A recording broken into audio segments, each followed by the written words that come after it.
রাসূল সাল্লাল্লাহু আলাইহি ওয়াসাল্লাম বলেছেন, কিয়ামতের মাঠে মানুষ যখন উঠবে, আমরা উঠবো কিনা? আচ্ছা, নাকি উঠবো না? যারা আগুনে পুড়ে গেছে তারা উঠবে কিনা? যারা পানিতে ডুবে গেছে, যাদের লাশও খুঁজে পাওয়া যায় নাই, উঠবে কিনা? উঠবে। আচ্ছা, যখন মানুষ উঠবে তখন তাকে 5টা প্রশ্ন করা হবে। কয়টা ভাই?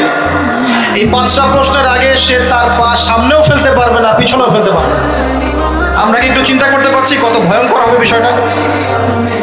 এই সামান্য গরমে আমাদের অবস্থা খারাপ, সূর্য সেদিন সামনে নিচে, আর মানুষ উঠে দাঁড়িয়ে আছে। তাদেরকে 5টা প্রশ্ন করা হবে। যতক্ষণ পর্যন্ত প্রশ্নের উত্তর দিতে পারছে না, সামনেও যেতে পারবে না, পিছনেও আসতে পারবে না, পা নড়াতে পারবে না।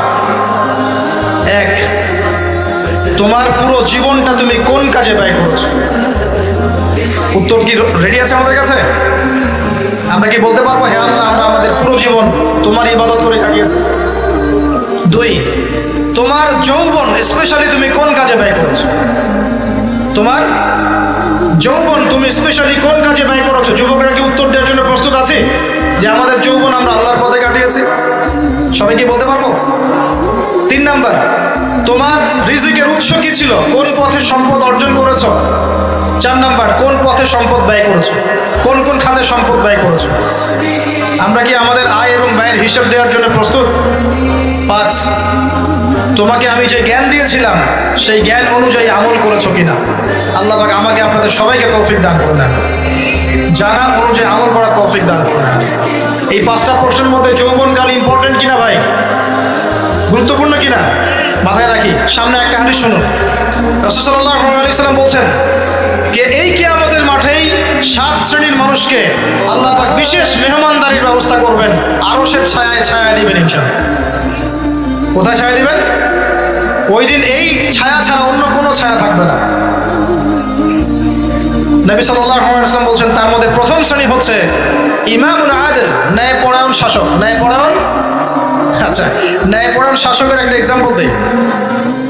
মক্কার জাহেলি যুগে সাহাবীরা ঈমান নিয়ে এসেছেন, বাস তাদের উপর নির্মম নির্যাতন শুরু হয়ে গেছে। আবু জেহেল, আবু লাহাব, উতবা, শাইবা। তখন সাহাবীরা আল্লাহর রাসূলের কাছে এসে বলছেন, ইয়া রাসূলুল্লাহ, আপনি একটু বদদোয়া করেন, তাদের উপর বদদোয়া করেন, আমরা তো আর পারছি না। নবী সাল্লাল্লাহু আলাইহি ওয়াসাল্লাম বললেন, তোমরা মক্কা থেকে হিজরত করে হাবাসায় চলে যাও। কোথায়? হাবাসা। হাবাসা মানে হচ্ছে আবিসিনিয়া। আবিসিনিয়া মানে এখনকার ইথিওপিয়া, ইরিত্রিয়া। নাম শুনেছেন কি? বিশেষ কোচিং তো করছেন অনেকে। আফ্রিকা মহাদেশের একটা ছোট্ট দেশ ইরিত্রিয়া, ওখানে চলে যাও। তখন বলেছিলেন তিনি হাবাসায় চলে যাও। সাহাবীরা জিজ্ঞাসা করছেন, হাবাসায় কেন? নবী সাল্লাল্লাহু আলাইহি ওয়াসাল্লাম বলছেন, সেখানে একজন খ্রিস্টান ন্যায়পরায়ণ শাসক আছেন, যার রাজ্যে কেউ জুলুমের শিকার হয় না। কি বললাম বলেন তো? হাবাসা কে আছে? একজন মুসলিম না খ্রিস্টান?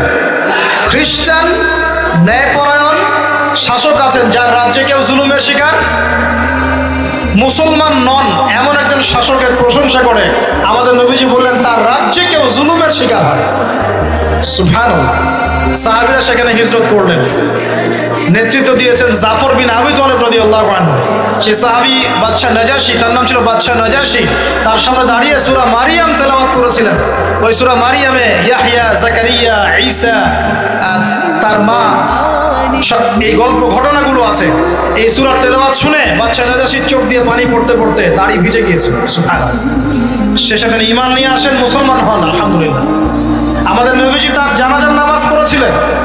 আমাদের নবীজি তার গায়েবানা জানাজার নামাজও পড়েছেন। বলেন সুবহানাল্লাহ। এখানে একটা পয়েন্ট খালি বলতে চাই, একজন অমুসলিম শাসক সম্পর্কে আমাদের নবীজি মন্তব্য করেছিলেন, তার রাজ্যে কেউ জুলুমের শিকার হয় না। আর আজকের দিনে সারা বিশ্বের কোনো কোনো ক্ষেত্রে মুসলিম শাসকদের ব্যাপারেও এই কথা বলা যায় না যে তার রাজ্যে কেউ জুলুমের শিকার হয়। আল্লাহ পাক বলছেন, আরশের ছায়া আমি ছায়া দিব 7 শ্রেণীর মানুষকে। কয় শ্রেণী? তার মধ্যে প্রথম শ্রেণী হচ্ছে ইমামুল আদিল, ন্যায়পরায়ণ শাসক। আল্লাহ পাক আমাদের সমস্ত শাসকদেরকে ন্যায়পরায়ণ হওয়ার তৌফিক দান। 2 নাম্বার, সেই যুবককে আমি সেখানে আশ্রয় দিব যেই যুবক তার যৌবনকালটা আল্লাহর পথে কাটিয়ে দিয়েছে। এবার কি হাদিসটা আপনি পেয়েছেন? এর আগের হাদিস কি শুনলেন? পা নড়াতে পারবে থাকবেন না যতক্ষণ পর্যন্ত এই প্রশ্নের উত্তর না দিচ্ছেন যৌবনকাল কোন পথে ব্যয় করেছেন। এখন যদি আল্লাহর পথে ব্যয় করেন তাহলে আরো সে ছায়া ছায়া পাচ্ছেন আলহামদুলিল্লাহ। বাকিগুলো কারা কারা একটু বলে দেই। 3 নম্বর হচ্ছে সেই ব্যক্তি যে একজন আরেকজনকে মহব্বত করে, এক ব্যক্তি আরেক ব্যক্তিকে মহব্বত করে শুধুমাত্র আল্লাহর সন্তুষ্টির জন্য। কথা কি বুঝতে পারছেন? এই মহব্বত আবার এই ছেলে মেয়ের ফ্রি মিক্সিং না। কথা বুঝতে পারেনি? দিনের খাতিরে মহব্বত, আল্লাহর জন্য মহব্বত, আল্লাহর জন্য। 4 নম্বর এমন ব্যক্তি যে এত গোপনে দান করে যে তার বাম হাত জানে না ডান হাত কি দান করেছে।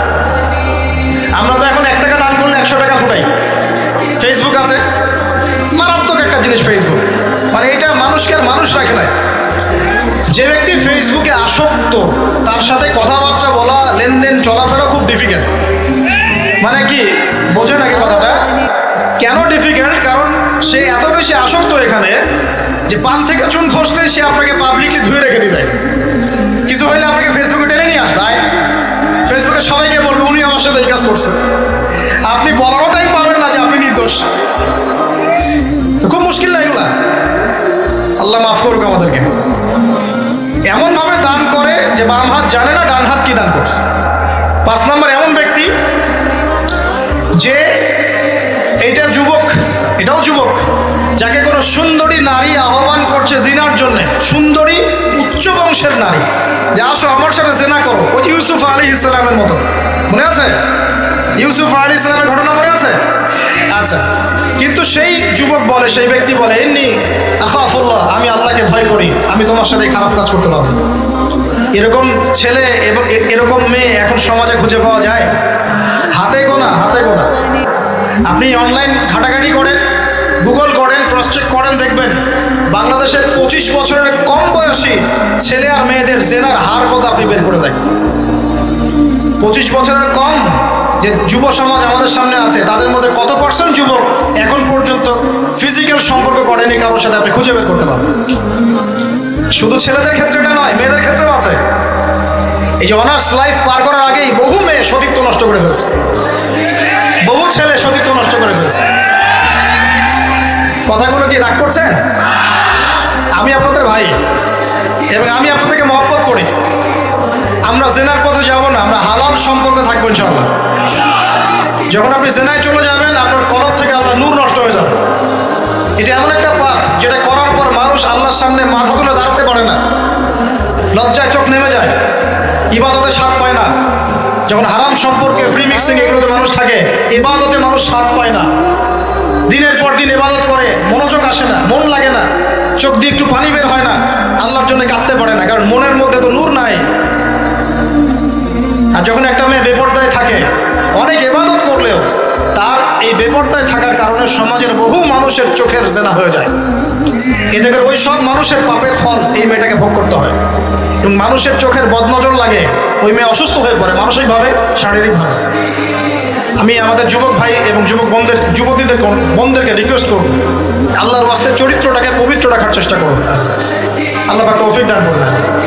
এই যুবককে আল্লাহ পাক আরো সে ছায়া ছায়া দিবেন যে একটা মেয়েকে পেয়েও আল্লাহর ভয় তাকে ভোগ করে নাই। আল্লাহ পাক এরকম যুবক ঘরে ঘরে তৈরি করুন। তাহলে কি করবেন ভাই? হালাল উপার্জনের ব্যবস্থা করবেন, ব্যাস সরাসরি বিয়ে করে ফেলবেন। আরেক শ্রেণীর ব্যক্তি আছে যাদেরকে আল্লাহ পাক আরশের ছায়া ছায়া দিবেন। তারা কারা? যারা গোপনে আল্লাহকে স্মরণ করে কাঁদতে পারে। বলি সুবহানাল্লাহ। এখন এই দুটো হাদিসের মধ্যে যুবকদের অবস্থান কি পেয়েছেন? আচ্ছা, আরেকটা শোনাই এবার। নবী সাল্লাল্লাহু আলাইহি ওয়াসাল্লাম বলেছেন 5টা জিনিস আসার আগেই 5টা বিষয়কে মূল্যায়ন করো। 1, তোমার বার্ধক্য আসার আগেই তোমার যৌবনকে মূল্যায়ন করো। যৌবনের গুরুত্ব পেলেন তো এবার? তোমার মৌত আসার আগেই তোমার জীবনকে মূল্যায়ন করো। অসচ্ছলতা আসার আগেই সচ্ছলতাকে মূল্যায়ন করো। অসুস্থতা আসার আগেই সুস্থতাকে মূল্যায়ন করো। এবং এই যে কথাটা বললাম যে তোমার বার্ধক্য আসার আগেই যৌবনকালটাকে মূল্যায়ন করো। এই হাদিসগুলোর মধ্যে আমরা সংক্ষিপ্ত পরিসরে যৌবনকালের গুরুত্ব পাচ্ছি কিনা ভাই? এখন এই যৌবনকালটা আমাদের কাটানো উচিত আল্লাহ পাকের ইবাদতের মধ্য দিয়ে।